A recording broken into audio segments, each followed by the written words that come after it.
হাসি মুখে বাঁচতে শেখায়। এখানেই আটকে যাচ্ছে। আমার থেকে বড় ইন্সপিরেশন কোথায় পাবে তুমি? আরে পালক, একেবারে পারফেক্ট। তোর থেকে বড় ইন্সপিরেশন তো চলে এলো মোম। মোমের গান তো পালকে সম্পূর্ণ করবে। আর মোমের থেকে পালক কখনো আলাদা হবে না। মোম পালক 26শে এপ্রিল থেকে প্রতিদিন রাত 8:30টায় সান বাংলায়। তোমার জন্য আমার সত্যি গর্ব হচ্ছে শিখা।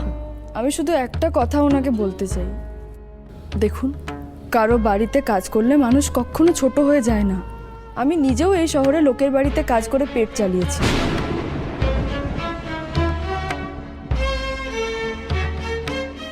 কখনোই কোনো কাজ ছোট নয়। শিখা একদম ঠিক কথা বলেছে।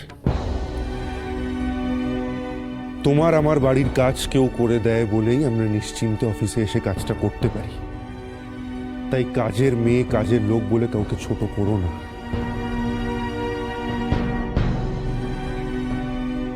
তাদের প্রত্যেকের সম্মানের সাথে বাঁচার অধিকার আছে, বুঝেছো? সরি। আর একটা কথা, আপনারা শহরের লোক, আপনাদের মতো আমাদের এত চাকচিক্য নেই ঠিকই, কিন্তু আমরা মানুষকে সম্মান করতে জানি। ভিকি, তুই বরং শিখাকে নিয়ে এখন বাড়ি চলে যা।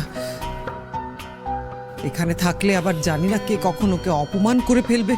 আমি আর চাই না শিখা কোনো কষ্ট পাক। আমি আর সহ্য করতে পারবো না। প্লিজ ভিকি, তুই যা। শিখা মা, যাও মা।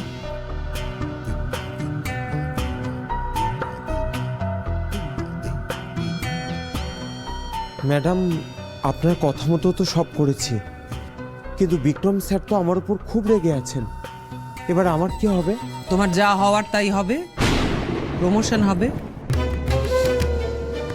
সুদর্শন, এই মাস থেকে তাহলে ওর মাইনেটা আমরা 5,000 টাকা বাড়িয়ে দিই। ঠিক আছে, শোনো, তুমি এখন যাও, কাজ করো। Okay sir.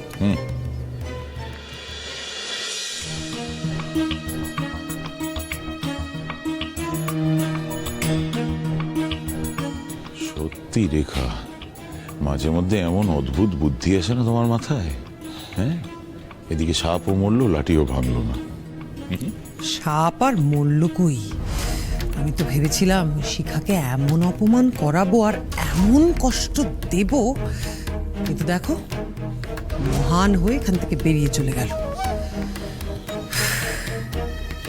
এই সাপকে মারা সহজ নয়।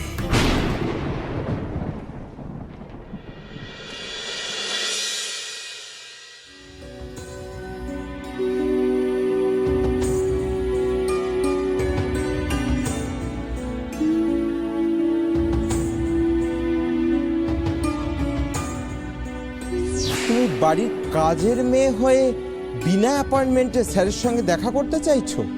শখ কত দেখো। কোন সাহসে তুমি ওকে কাজের মেয়ে ভেবেছো? না মানে স্যার, আমরা তো কোয়েল ম্যাডামকে চক্রবর্তী বাড়ির ছোট বৌমা বলে জানতাম। এনাকে তো আগে ঠিক দেখিনি, তাই ভুল করে ফেলেছি।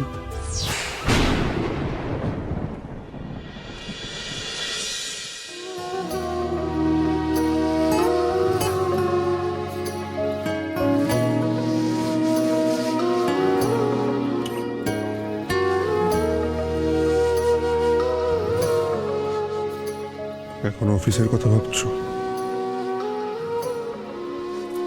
আপনি কিভাবে মানুষ হয়েছেন আর আমি কিভাবে মানুষ হয়েছি। আপনার পৃথিবী আমার পৃথিবীর থেকে অনেক বড়, একেবারে আলাদা।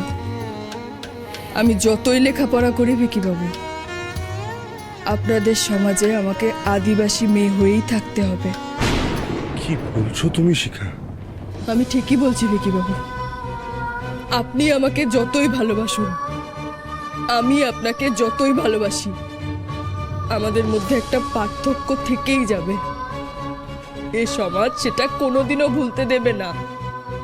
কই, আমার কাছে তো কোনো পার্থক্য চোখে পড়ছে না। তুমি যে একটু আগে দুটো পৃথিবীর কথা বললে না, না শিখা, তোমার আর আমার পৃথিবী আলাদা নয়। আমরা এক বাতাসে নিঃশ্বাস নিই, আমাদের মাথার উপর একটাই আকাশ, আমরা একই জল খাই, আর আমাদের মন একই কথা বলে। যারা আমাদের আলাদা করে দেখে তাদের দেখাতে ভুল আছে শিখা, আমাদের মধ্যে কিচ্ছু ভুল নেই, আমাদের মনের মিলটাই আসল। সেটা আপনার আর আমার কাছে আসল ভিকি বাবু, সমাজের কাছে নয়। সমাজ কি ভাবলো তাতে আমার কিচ্ছু এসে যায় না, আই ডোন্ট কেয়ার। সমাজে থেকে সমাজকে অবহেলা করা যায় না ভিকি বাবু। আপনাদের সমাজে বাইরের চাকচিক্যই বেশি প্রাধান্য পায়, মনের কোনো দাম নেই। তাই আমাদের মতো আদিবাসী মেয়েদের কোনো জায়গা নেই আপনাদের সমাজে। কোয়েলের মতো মেয়েদের জায়গা আছে।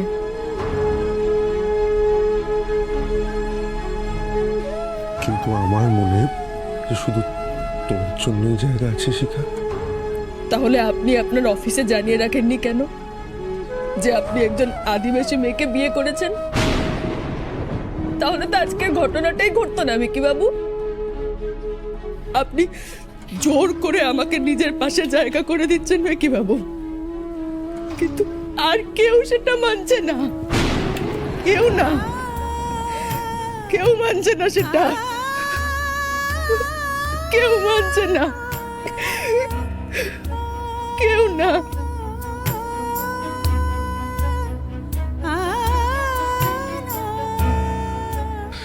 শিখা প্লিজ, শিখা প্লিজ, তুমি এভাবে বলো না। আমি মানছি আমার ভুল হয়ে গেছে, আমার ওদেরকে জানানোর দরকার ছিল, আমার ওদেরকে বলার দরকার ছিল, কিন্তু শিখা আমি তো তোমাকে ভালোবাসি, আর কেউ সেটা বুঝুক বা না বুঝুক তুমি তো জানো। শিখা তুমি ভাবে হাল ছেড়ে দিও না শিখা।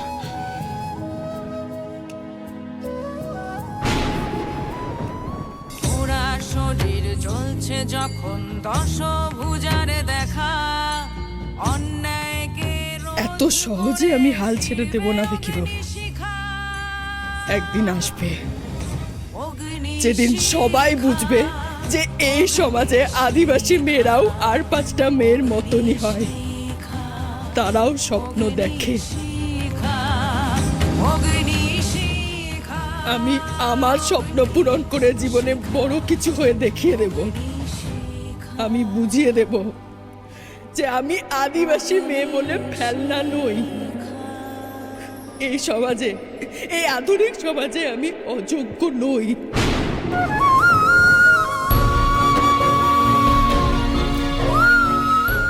হ্যাঁ শিখা, তোমার স্বপ্ন এদের অবহেলার থেকে অনেক বড়।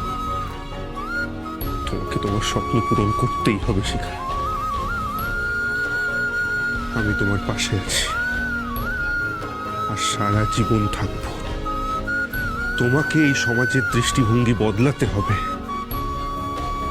আমি জানি তুমি পারবে, তুমি পারবে।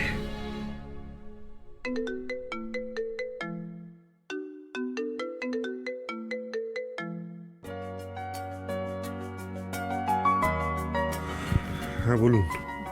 বিক্রম, শিখা ঠিক আছে তো? ঠিক আছে, একটু খেয়াল রেখো মেয়েটার, কেমন? রাখবো। ঠিক আছে, রাখছি।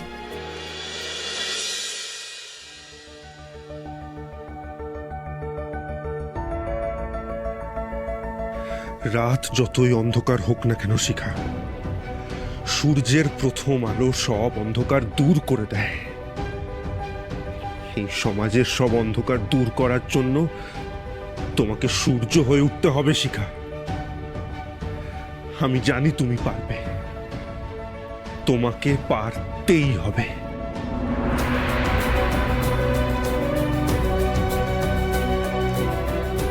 আমি পারবো, আমাকে পারতেই হবে।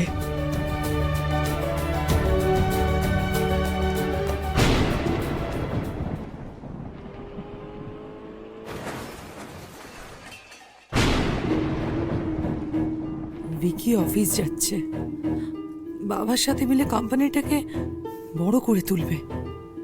আর প্রীতম নিজের শেয়ার বিক্রি করে দিয়েছে, এখন তো আর প্রীতমকে কোম্পানিতে ঢুকতেই দেবে না বাবা, বিশ্বাস করে কোনো দায়িত্বও দেবে না। ওদিকে প্রবল আঙ্কেলও আমাদের ব্যবহার করে ছেড়ে দিলেন, আমাদের আর কোনোদিনও সাহায্য করবে বলে আমার মনে হয় না। কি হবে এখন আমাদের? এদিকে বাড়ি ছাড়ার সময়ও চলে এসেছে, উফ, কিচ্ছু বুঝতে পারছি না। ইয়েস ইয়েস ইয়েস, এই তো এই তো হচ্ছিল না তখন থেকে। আরে লাইফ লাইন চলে গেল। বসে বসে গেম খেলছে। তুমি না গেমই খেলো, তোমার দ্বারা আর কিচ্ছু হবে না। মানেটা বাবা অনেকদিন আগেই বুঝিয়ে দিয়েছিলেন, কোম্পানির সমস্ত দায়িত্ব তোমার ওপর না দিয়ে। আসলে প্রীতম কি জানো তো, আমি বোকা যে তোমার মতো একটা মানুষের ওপর আমি বিশ্বাস করেছিলাম, ভরসা করেছিলাম। আমি ভেবেছিলাম তুমি হয়তো নতুন করে বিজনেস শুরু করবে আর সবাইকে টেক্কা দিয়ে দেবে, কিন্তু না, তোমার কাছে অত সময় কোথায়? তুমি তো বসে বসে গেম খেলবে, তাই না? এদিকে যে বাড়ির প্রত্যেকে আমাদেরকে নিয়ে গেম খেলে বেরিয়ে যাচ্ছে, সেটা তুমি একবারও ভেবেছো প্রীতম? দেখো সুপর্ণা, এখন মার্কেটের যা অবস্থা, নতুন করে কি বিজনেস শুরু করবো বলো তো? এই তুমি চুপ করো তো, চুপ করো প্লিজ। তোমার এই এক কথা শুনে শুনে না আমি ক্লান্ত। এদিকে তাকাও, নতুন করে বিজনেস শুরু করতে গেলে না একটা উদ্যোগের প্রয়োজন হয়, সেটা তোমার মধ্যে নেই প্রীতম। তুমি বসে বসে বলো গেম খেলো, হ্যাঁ? কেমন? বাড়ি ছাড়ার সময় হয়ে গেছে, এখনো পর্যন্ত তুমি তুমি একটা বাড়ি দেখেছো? হ্যাঁ, ছেলেটাকে আর বউটাকে নিয়ে কোথায় যাবে? রাস্তায় গিয়ে দাঁড়াতে হবে তো। সবকিছু আমি ভাববো, সবকিছু সুপর্ণা ভাববে, তাই তো? আমি দেখছি। আর কবে দেখবে তুমি প্রীতম, কবে দেখবে? এই বাড়ি থেকে বের করে দেওয়ার পর? হরে কৃষ্ণ, সুযোগটাকে কাজে লাগাতে হবে। আরে টাকা দিলে এখন একদিনেই ফ্ল্যাট ভাড়া পাওয়া যায়। আমি তোমায় আগেই বলেছি প্রীতম, কোনো ভাড়া বাড়িতে আমি যাব না। নতুন ফ্ল্যাট বা বাড়ি কিনে তবে এই বাড়ি ছাড়বো। কিন্তু এত কম সময়ে তো ফ্ল্যাট কেনা সম্ভব নয়। আসতে পারি? কি দরকার? হরে কৃষ্ণ হরে কৃষ্ণ। দরকার আমার নাকি? দরকার তো তোমাদের। আজ বাদে কাল বাড়ি ছেড়ে চলে যেতে হবে, অথচ এখনো কিছু ফাইনাল হয়নি নিশ্চয়ই। তাই একটা খবর পেয়ে ছুটে এলাম। কি খবর পেয়ে? হ্যাঁ, আসলে আমার এক বন্ধু স্থানীয় এনারাই মানুষ, সে তার ফ্ল্যাট বিক্রি করে পার্মানেন্টলি বিদেশে চলে যাচ্ছে, আর এদেশে ফিরবে না। তা তোমরা বাড়ি খুঁজছো, তাই ভাবলাম তোমাদেরকে এসে বল। অবশ্য তোমাদের যদি দেখা হয়ে গিয়ে থাকে, পছন্দ হয়ে গিয়ে থাকে, তাহলে আমার কিছু বলার নেই। না না, আমাদের দেখা হয়নি, দেখা হয়নি। বলছি মামা, ফ্ল্যাটটা কেমন, মানে দাম কত? কিরম ফ্ল্যাট কি করে বলি, এনারাই থাকতো, বুঝতেই পারছো নিশ্চয়ই। খুব ভালো ফ্ল্যাট, আর দাম জলের দরে দিয়ে দিচ্ছে। বিদেশে চলে যাবে, বুঝতেই পারছো, ইনারাই টাকা পয়সার গাছ পাথর নেই। কত দাম? 3 কোটি। না না, অত টাকা দিয়ে কেনা সম্ভব হবে না। হরে কৃষ্ণ প্রীতম, কিন্তু 3 কোটির ফ্ল্যাট যদি তুমি 90 লাখ টাকায় পেয়ে যাও, তাহলে নিশ্চয়ই কিনবে।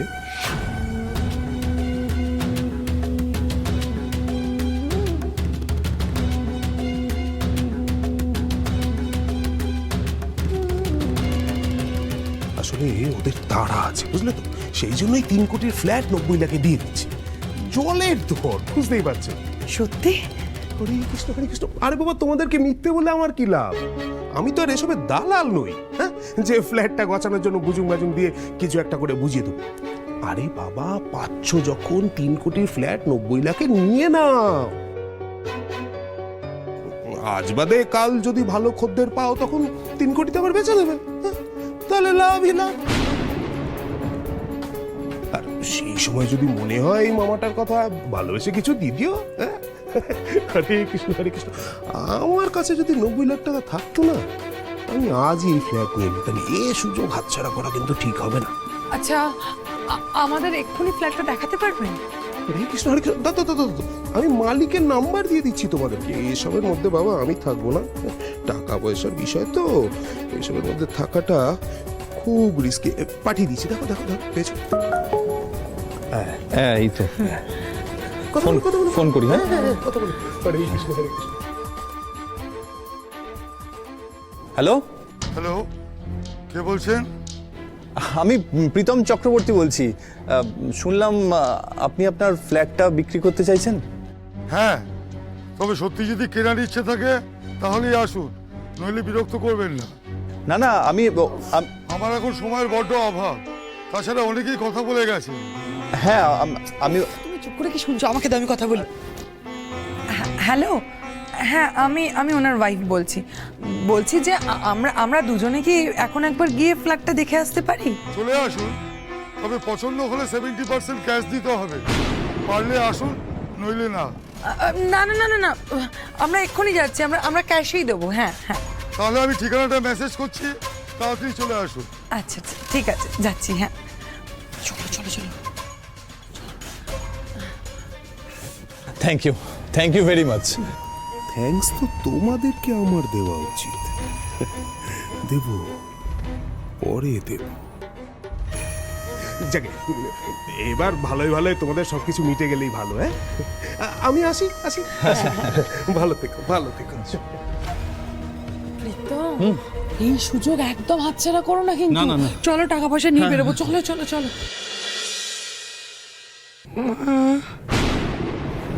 এই সবসময় খালি ম্যা চুপ করো সেটা। এই দেখো তো, না খোলো না। হ্যাঁ ঠিক আছে না, চলো।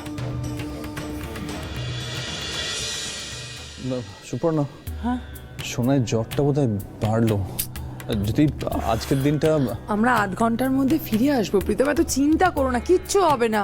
দেখো অন্য কেউ যদি নিয়ে নেয় তখন কিন্তু পস্তাতে হবে আমাদের। চলো ভেবো না, চলো চলো চলো চলো।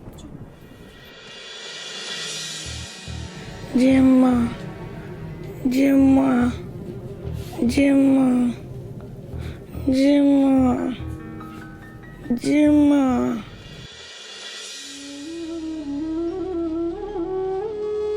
বড়দি, আজকের পর থেকে আমার ছেলেকে তোমায় আর খাওয়াতে হবে না। এখন থেকে ওকে প্র্যাকটিস করতে হবে আমাদের সঙ্গে থাকা, কারণ 7 দিন পর এ বাড়ি ছেড়ে আমাদের চলে যেতে হবে।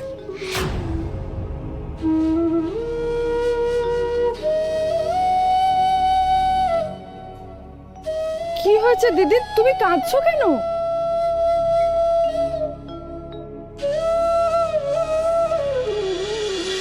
তুমি আমাকে বলবে না দিদি কি হয়েছে তোমার? আজ সকাল থেকে একটি বাড়ির জন্য সোনাইটাকে দেখতে পাইনি। কেন? কোথায় সোনাই?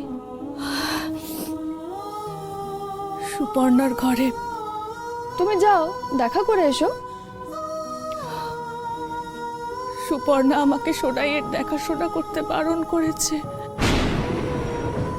ও আমাকে সোনাইয়ের কাছে যেতে দেবে না। সে কি? কেন? ওরা মনে হয় কালই এই বাড়ি ছেড়ে চলে যাবে। সোনাইকেও সঙ্গে করে নিয়ে যাবে, আর এরপর থেকে তো সোনাই সুপর্ণার কাছেই থাকবে। তাই এখন থেকে নাকি ওকে প্র্যাকটিস করাচ্ছে।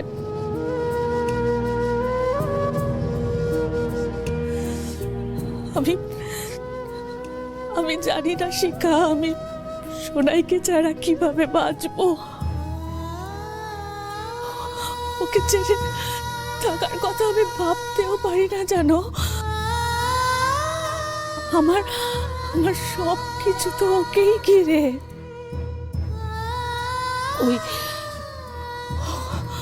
ওই বাচ্চাটা আছে বলেই আমিও আছি।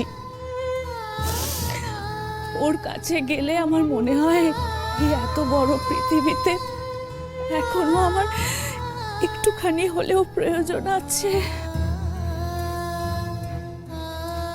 ওর জন্য আমার বেঁচে থাকতে ভালো লাগে, আর আর ও চলে গেলে আমার বেঁচে থাকার প্রয়োজনটুকু ফুরিয়ে যাবে শিখা। না দিদি, তোমার প্রয়োজন শুধু সোনাইয়ের কাছে নেই, আমাদের প্রত্যেকের কাছে আছে। তুমি যেমন সোনাইয়ের যশোদা মা, তেমন তুমি আমার দিদি। তোমার প্রয়োজন কোনো দিন ফুরোবে না। তুমি আগলে রাখো বলেই প্রত্যেকে ভালো আছে দিদি। তোমার যত্ন, ভালোবাসা, মায়া, মমতা দিয়ে তুমি এই সংসারটাকে আগলে রাখার চেষ্টা করছো। চেষ্টা করলেও পারছি কোথায় শিখা? সুপর্ণারা তো চলেই যাচ্ছে বলো, আর আমার সোনাইটাকেও নিয়ে যাচ্ছে। তুমি দাঁড়াও, আমি মেজদি আর দাদার সাথে কথা বলে দেখছি। লাভ নেই শিখা, ওরা কোনো কথা শুনবে না।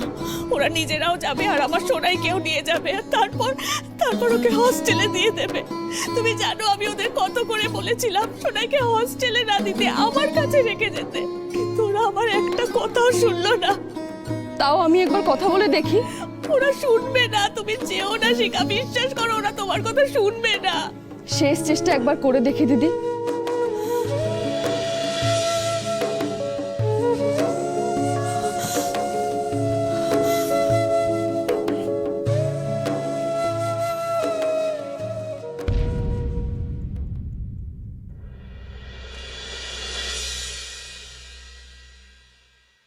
মেজদি, দাদা, মেজদি, দাদা। ঘরে তো দিদি দাদা কেউ নেই, কোথায় গেলেন দুজনে? ঠিক আছে, আমি না হয় একটু পরে আসবো।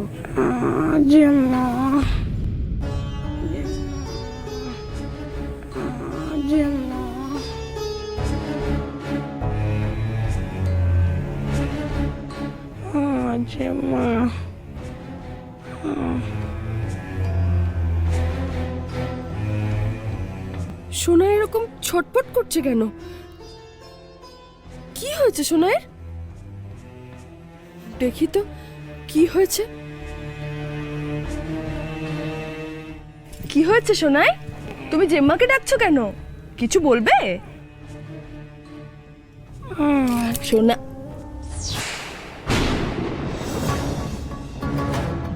জ্বরে তো গা পুড়ে যাচ্ছে, ডাক্তার ডাকতে হবে। ভিকি বাবু। এমনিতে তো সব ঠিকই আছে, আপনি শুধু কোটেশনটা একটু কমিয়ে দিন আর কালকের মধ্যে টেন্ডারটা সাবমিট করে দেবেন, ঠিক আছে? আমাদের হাতে কিন্তু বেশি সময় নেই, দেরি করবেন না, ওকে? ভিকি বাবু, ঠিক আছে, আপনি কাজটা কমপ্লিট করুন, করে আমাকে জানান। ওকে ওকে।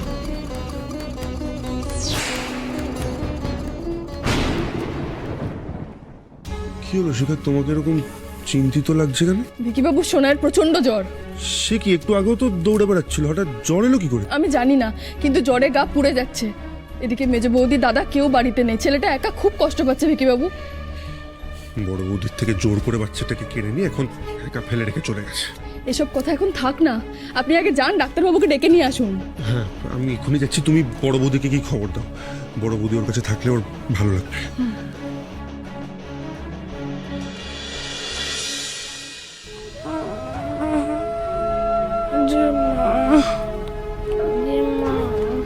এই যে দেখো দিদি। এই তো যে মা, সোনাই কি হয়েছে? ও মা, এ তো জ্বরে গা পুড়ে যাচ্ছে, এক্ষুনি ডাক্তার ডাকতে হবে। ভিকি বাবু ডাক্তার ডাকতে গেছেন। সোনাই, সোনাই বাবা, খুব কষ্ট হচ্ছে। শিখা, শিখা তাড়াতাড়ি একটু জল আর কাপড়ের টুকরো নিয়ে এসো না, ওকে জলপট্টি দিতে হবে। আমি এক্ষুনি নিয়ে আসছি দিদি। কিচ্ছু হবে না বাবা, এই তো ঠিক হয়ে যাবে। কাকাই গেছে ডাক্তার ডাকতে, ডাক্তারবাবু এসে ওষুধ দেবে, ওষুধ খেলেই জ্বর চলে যাবে, কিচ্ছু হবে না সোনা আমার। এ না, হ্যাঁ দাও দাও।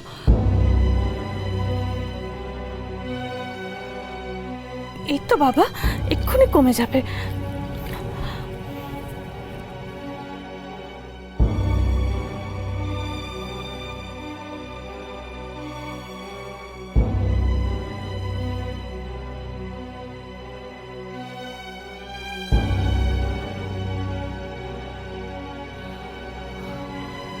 শিখা, ভিকি তো সেই কখন ডাক্তার ডাকতে গেছে, এখনো ডাক্তারকে নিয়ে আসছে না কেন? আমিও তো তাই ভাবছি। আর এই অবস্থায় ওকে একা পেলে ওর মা বাবাই বা গেল কোথায়? ছবিগুলো দিই না গো সোশ্যাল এক্ষুনি দেওয়ার দরকার নেই। ম্যাডাম পছন্দ হয়েছে আপনাদের? ভীষণ পছন্দ হয়েছে, দারুণ, এক্সেলেন্ট। আচ্ছা দাদা, একটা কথা ছিল, বলছি যে যে ফার্নিচারগুলো দেখলাম ওখানে, ওগুলো কি আপনি যাওয়ার সময় সঙ্গে করে নিয়ে যাবেন? কেন, আপনার চাই? না না, আমার চাই না, মানে আমি বলছিলাম যদি আপনি না নিয়ে যান বা কাউকে বিক্রি না করে দেন তাহলে মানে। আমার তো নিয়ে যাওয়ার প্রশ্নই ওঠে না। ঠিক আছে, আপনাকে দিয়ে দেবো। আচ্ছা বলছি, ওগুলোর জন্য কি এক্সট্রা পেমেন্ট করতে হবে দাদা? দিলে দেবেন। উফ প্রীতম, তুমি এত কেন কথা বলো? চুপ করে থাকো না, আমি তো কথা বলছি, চুপ করো। দাদা বলছিলাম কি যে এত দাম দিয়ে ফ্ল্যাটটা নিচ্ছি, ফার্নিচারগুলো যদি মানে আপনি যদি টাকাটা না নেন। ঠিক আছে, নেবো না, কিন্তু আপনারা আজকেই ফ্ল্যাটটা নিচ্ছেন তো? ফাইনাল তো? একদম দাদা, ফুল ফাইনাল নিচ্ছি আমরা। ঠিক আছে, আপনাদের ডিটেলটা মেসেজ করে দিন, আমি কোর্টের কাগজপত্র তৈরি করে দেবো। তাহলে আজকে ক্যাশটা দিয়ে দিন, বাকি 30% চেকে দিয়ে দেবেন, আর ফ্ল্যাটের চাবিটাও নিয়ে নেবেন। হ্যাঁ হ্যাঁ, সে না হয় দেবো, কিন্তু একটা রসিদ দেবেন তো, মানে। আরে তা আবার হয় নাকি? কাঁচা টাকার কোনো রসিদ হয় নাকি? বিশ্বাস হলে দিন, না হলে আপনারা আসতে পারেন। আরও অনেকে দেখতে আসবে, যে টাকা দেবে আমি তাকে দিয়ে দেবো, ফালতু সময় আমার কাছে নেই। ঠিক আছে দাদা, 1 মিনিট আমায় সময় দিন প্লিজ, 1 মিনিট। এদিকে এসো তুমি, তুমি এদিকে এসো। এত কথা বলছো কেন ওনার সামনে? তুমি চুপ করে থাকো না। দেখছো তো মামাবাবুর পরিচিত লোক, এত বড় একটা ফ্ল্যাট 3 ভাগের 1 ভাগ টাকায় আমরা পাচ্ছি, সেটা ভাবো। আর ভেতরে ফার্নিচারগুলো দেখলে না কত দামি দামি, ওগুলোর দামই তো প্রায় 20 থেকে 25 লাখ টাকা হবে। হাত থেকে বেরিয়ে গেলে না তখন পস্তাতে হবে। বেশি কথা বলো না, চুপচাপ টাকাটা দিয়ে দাও। দিয়ে দিই বলো? দিয়ে দাও।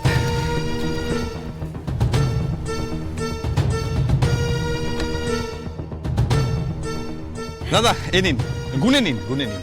ছি ছি ছি ছি, এ কি বলছেন? আপনারা আমাকে বিশ্বাস করেছেন, আমিও আপনাদের বিশ্বাস করি।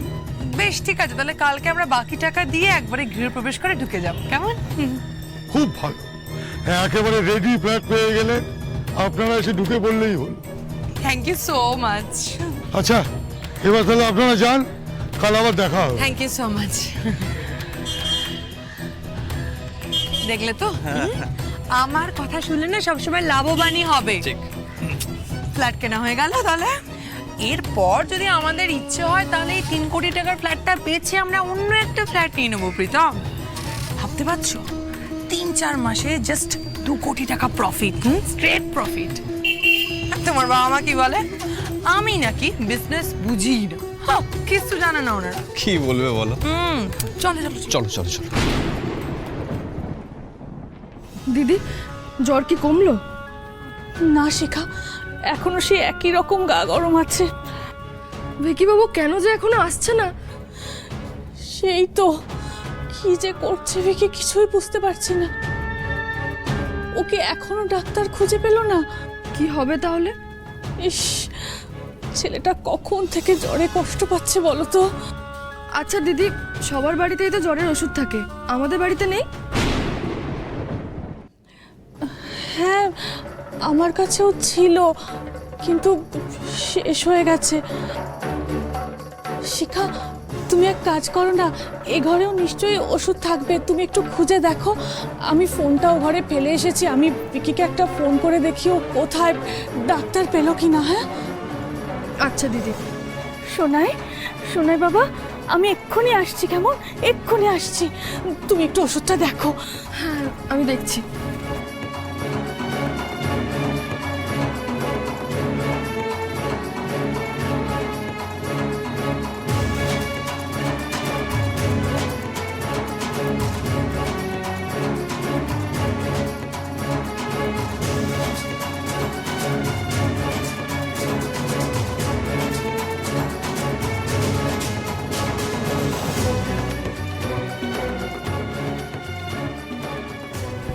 শোনাই, তোমার মা কোথায় ওষুধ রাখে তুমি জানো? আচ্ছা আচ্ছা, ঠিক আছে ঠিক আছে, আমি দেখছি।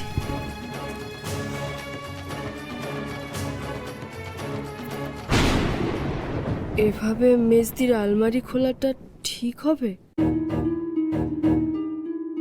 জি মা, জি মা। না না, সোনায় কষ্ট পাচ্ছে, ওষুধ আমাকে খুঁজে পেতে হবে।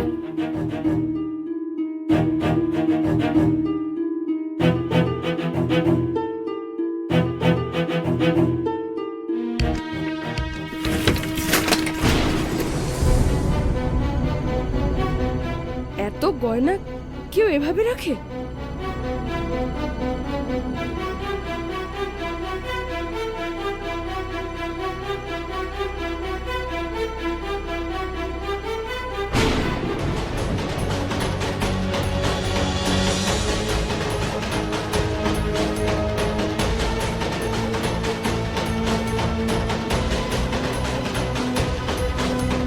তুমি